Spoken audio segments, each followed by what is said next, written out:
Well, today's update is she's pretty, but I also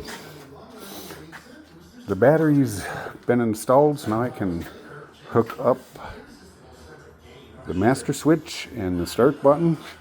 But I'm trying to figure out what this lever here does. Every time I lift it up, all this stuff lifts up and stuff, and up in there too. I can't figure it out. And it makes all this stuff turn up here. I'm just kidding. Everything is so cool. And also, the engine is now mounted. The carburetors are put on.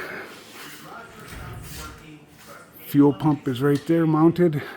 Now I get to do the throttle cables and all of the fuel lines and the CDI units to supply the spark. But everything is coming together, and I think I showed this a little bit in the last video, but the whole rear end, everything's come together.